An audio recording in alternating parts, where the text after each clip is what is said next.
So imagine you're sitting at your desk, right? You're staring at this incredibly frustrating empty calendar. You're exhausted, Mm. and you're just wondering why the phone rang off the hook all day last Tuesday, but it hasn't made a single sound today. Yeah, the classic roller coaster. Exactly. I mean, Mm. you're doing phenomenal work. Your current clients absolutely love you, but your revenue stream just feels like this wild ride you can't control.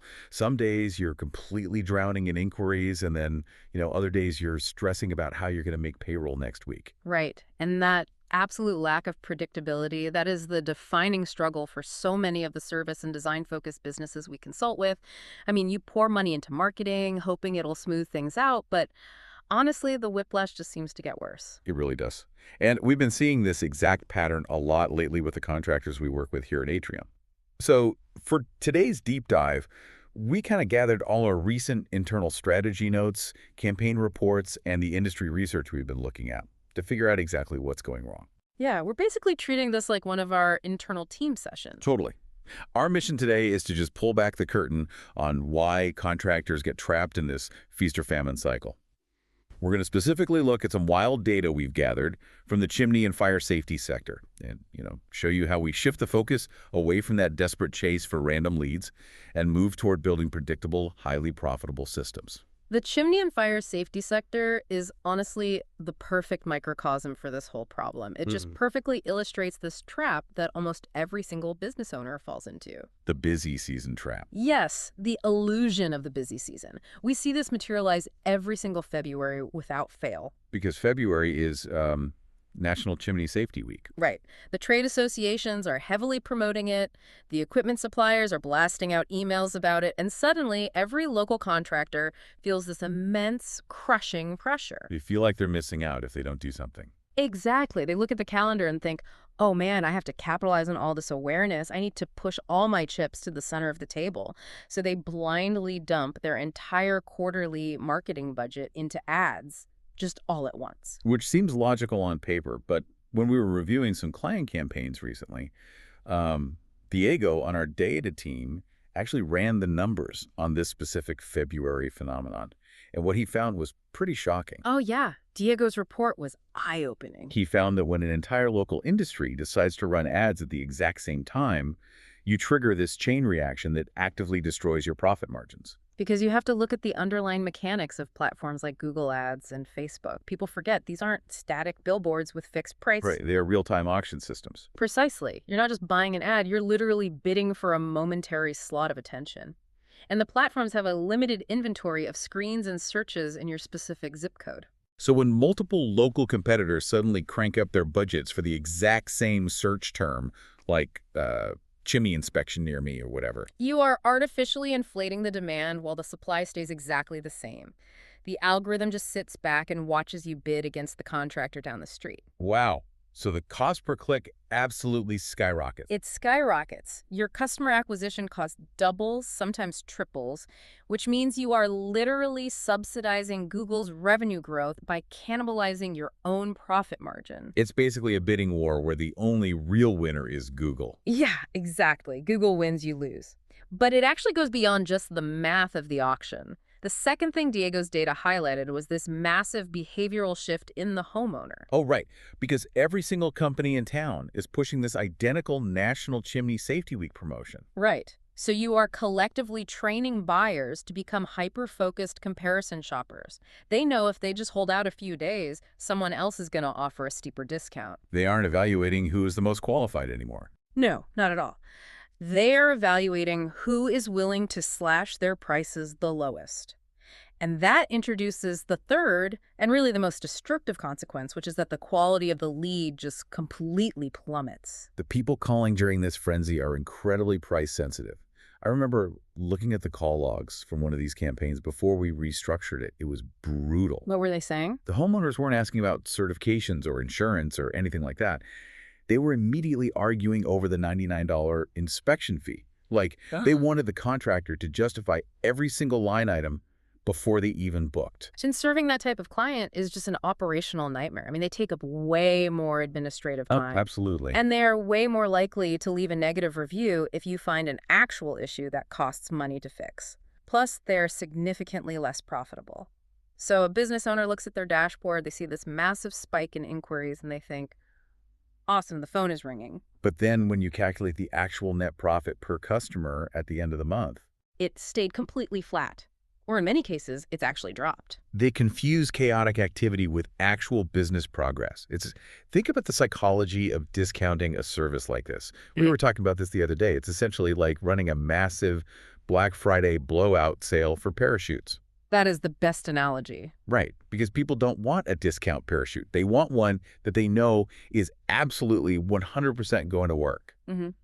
Chimney repair is a high-stakes service. If you do it wrong, a family's house catches on fire. Exactly. So when you heavily discount that service just because it's February, you accidentally signal to the homeowner that your work is a cheap commodity, not a high-stakes expertise. You're communicating that your primary value proposition is just being cheap, rather than being safe or reliable. But let me play devil's advocate here for a second, because I know what people are thinking. If I'm a contractor listening to this, and I've been struggling to keep my crews busy, I'm probably thinking, well, isn't having a full calendar the ultimate goal? Even if the margins are thinner, keeping my guys out on the road has to be better than them sitting in the warehouse. I hear that all the time, but we really have to dismantle that assumption. It's a fundamental misunderstanding of what marketing is actually supposed to achieve. How so? Well, most contractors operate under the belief that more awareness automatically equals more customers. They view their pipeline entirely as a volume problem. If a batch of cheap leads doesn't convert, their instinct is just to buy more traffic. Right, they try to brute force the math. Yeah. Like, if I pour 1,000 bad leads into the top of the funnel, at least 5 decent jobs will pop out the bottom. Yeah, but volume is rarely the actual bottleneck. The real issue is a total lack of differentiation. We call this the sea of sameness internally. The sea of sameness. I love that. Let's look at the actual marketing collateral these companies put out. It is practically identical across the entire sector. Every single website uses the exact same generic stock photos of a cozy fire burning in a living room. Oh man, always the stock fire photo. Always. And they all use the exact same boilerplate language claiming they prioritize safety, trust, and certification. So if you put yourself in the shoes of a homeowner who knows absolutely nothing about masonry or flues, you realize you need an inspection. So you open up Google, and you open 4 different local company websites in separate tabs. And every single page looks identical. Identical. They all make the exact same promises. They all have a coupon for $50 off. So because you lack the technical expertise to judge the actual quality of their masonry work. And because nobody has given you a unique reason to choose them. Right. You have absolutely no choice but to default to the cheapest price. What other metric do you even have to base your decision on? Exactly. The consumer isn't being cheap maliciously, Yeah. You have forced them to use price as the only differentiating factor. That is such a huge point. And if you fill your entire calendar with those specific jobs, you run into severe operational drag. Low-margin jobs leave you with no cash reserves to invest back into your business, or upgrade your equipment, or hire better talent. You just spend all your energy managing difficult clients who don't trust you. And those clients rarely refer you to their friends because they don't value the work. They only value the deal. So you haven't built a durable, scalable business. You've just built a very, very stressful treadmill. Which brings up a really critical question about the messaging itself. If claiming to be certified and safe are just table stakes now, because obviously I expect the person handling fire in my living room to be certified. Yeah, we hope so. Right. So how do you actually engineer trust from scratch? If everyone says they're safe, how do you stand out? You do it through 2 foundational pillars that we implement with every single client here at Atrium: clarity and positioning. We completely ignore arbitrary industry timing and discount promotions, and we focus entirely on these 2 things. Okay, so let's break those down. Clarity is about defining your audience, right? Exactly. It's the realization that not all homeowners are created equal, and you shouldn't try to appeal to all of them. It requires extreme precision. So you have to accept that some people just want the cheapest Band-Aid fix. And you have to be okay letting your competitors have those headaches. You need to focus on the other segments. Like, there is a homeowner out there who is absolutely terrified of a house fire and will pay a premium for the most thorough, veteran-owned company in town. Oh, for sure. Or there's a busy professional who doesn't care about price at all, but desperately needs a contractor who is highly responsive, shows up exactly when they say they will, and communicates cleanly via text. Right, but if your website tries to appeal to the bargain hunter, the anxious homeowner, and the busy executive all in the same paragraph. Your message becomes completely diluted. It persuades no one. The businesses we see thriving are the ones brave enough to draw a line in the sand. They define a single, highly specific, ideal customer profile, and they construct their entire operation around serving that exact profile perfectly. Which naturally brings us to positioning. Because positioning is just the logical output of clarity. And it isn't just about slapping voted #1 best service on your homepage. No, everyone claims to be the best. True positioning is about identifying a very specific, painful problem your chosen customer faces and proving definitively that you are the only logical choice to solve it. I want to pull an example from one of our internal strategy sessions. Andrea Romero brought this up a while back when we were analyzing ways to carve out a niche in a really crowded market. Oh yeah, the historic homes example. Think about a chimney company that decides to specialize exclusively in historic homes. It's a beautifully elegant strategy. It really is. They refuse to just say, "We clean chimneys." Their entire brand identity is built around solving a highly specific, high-stress problem, which is preserving original century-old masonry and architecture while bringing the underlying structure up to rigorous modern safety codes. The positioning is incredibly narrow, but it is instantly recognizable to the person who actually needs it. And it completely re-engineers the type of customer you attract. I mean, a homeowner with a meticulously restored 150-year-old Victorian house is not scouring the internet for a $50 discount code. Not at all. They are terrified that some amateur is going to come in and destroy their original brickwork. Exactly. So when they see a company that explicitly understands the fragility of historic homes, price becomes a secondary concern. They're paying for peace of mind. But, whenever we map out a strategy like this for a new client, we hit a massive wall of psychological resistance. Oh, every time. The business owner hears the historic home example, and they usually panic. They say, I can't just target historic homes. What about the thousands of modern subdivisions being built? I'd be leaving massive amounts of revenue on the table. I'd be turning away work. It's a terrifying leap of faith for someone who is used to just taking whatever rings the phone. It is. So how do we objectively prove to them that intentionally shrinking their target audience actually makes their marketing budget exponentially more efficient? Well, we look at the mathematics of friction in the sales process. When you have vague positioning, every single incoming call is an uphill battle. Right, your field team has to spend 20 minutes educating the lead. Exactly. Explaining your value, justifying your price against the guy down the street, it's exhausting. And the conversion rate is usually abysmal. But when your positioning is razor sharp, you eliminate that friction. The homeowner reads the website and immediately feels understood. They've already sold themselves before they even pick up the phone. They say, this company specializes in exactly what I need. So the sales conversation shifts from, why are you so expensive, to how soon can you start? That is a massive shift. And furthermore, you achieve true budget clarity. You are no longer wasting thousands of dollars paying for clicks from bargain hunters who will never buy from you anyway. Generating 100 leads from people looking for the lowest bidder just drains your resources and your morale. Yep.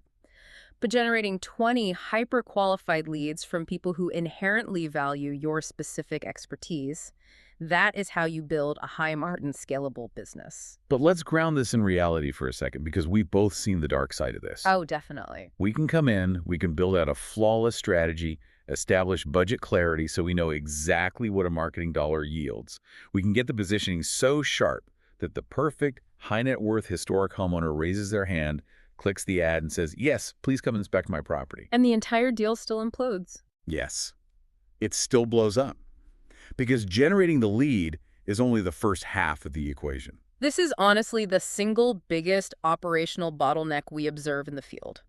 The marketing works perfectly, but the internal system completely drops the ball. The follow-up. The follow-up. It is physically painful to watch. The premium lead comes in on a Tuesday afternoon, and nobody calls them back until Thursday morning. Or maybe whoever happens to be walking past the front desk answers the phone, right? Yeah, and they handle the conversation completely differently than the dedicated estimator would. They sound rushed, they don't ask any qualifying questions, and the entire high-end experience you just promised on your website shatters in 30 seconds. Let's dig into the psychology of why that delay is so fatal. Because if a homeowner reaches out because they are worried their chimney is a fire hazard, they are in a state of high anxiety. Right. So to you, taking 48 hours to call back just means you were busy on a job site. But to that homeowner, your silence signals apathy. It tells them you do not take their safety seriously. Oh, wow. Yeah, all the trust and authority you just paid premium ad dollars to build just evaporates instantly. The deal is dead before you even say hello. And this right here, this is the crux of the Atrium philosophy. It's what we preach in every strategy meeting. Anybody can run a Facebook campaign. Yeah, Running ads is the easy part. exactly. We build systems. Right. A campaign is an event. A system is an infrastructure. Follow-up cannot be treated as a casual administrative chore that someone gets around to when things quiet down. It has to be a rigorous engineered protocol. Like if a lead comes in, how many minutes pass before they receive a text acknowledging them? Exactly. And when they get on the phone, what is the exact sequence of questions used to qualify their timeline and budget? How do you seamlessly transition them from a frightened homeowner into a scheduled, confident client? Because marketing simply creates the opportunity. It's your internal operational systems that actually convert that opportunity into revenue. If your intake process isn't rock solid, pouring more budget into February ads is like pouring premium gasoline into a car with no engine. You're just creating incredibly expensive waste. The ultimate solution is a fundamental restructuring of how you view growth. It's not about spending more. It's about operating smarter. You have to cultivate the discipline to actively turn away the wrong type of work. So you actually have the capacity to deliver an exceptional experience to the right type of work. Exactly. So if we pull all of these insights together from the research and our internal discussions, the core strategy takeaway is really this.